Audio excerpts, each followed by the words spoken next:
Now, at the time, the only people that could be guided were blind people.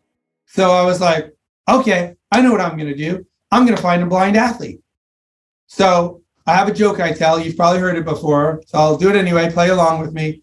Caroline, what do you think is the hardest part about leading a blind person through an Ironman? The swim, I would say. The swim, or just, yeah. How do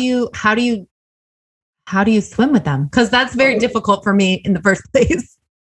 Well, I will tell you that that's not the hardest leading a blind person, because I've done swims with blind people. The hardest part about leading a blind person through an Ironman is getting a blind person that is willing to do an Ironman. That is the hardest part, finding one that's willing.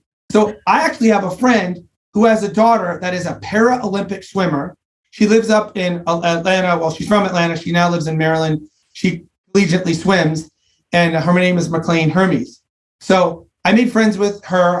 Went up with Dad, spent some time in Atlanta, made friends with her. I said, McLean, are you and I friends? She said, we're friends. I said, do you trust me? She said, I trust you. I said, did you do anything for me? She said, I'll do anything for you. I said, great. Will you do an Ironman? She said, hell no, I'm not doing an Ironman with you. And I started to think, like, oh my gosh, like my dream, this thing that God put in my heart, maybe it's not going to happen.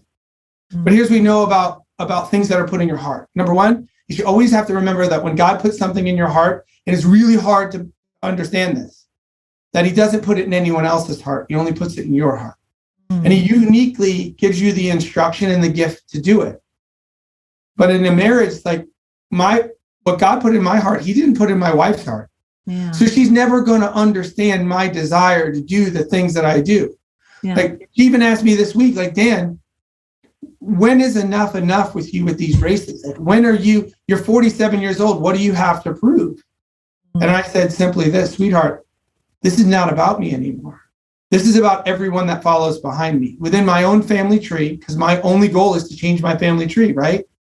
It's the people within my family tree, for them to see that at 50 years old, I was still a productive member of my society. I still was married.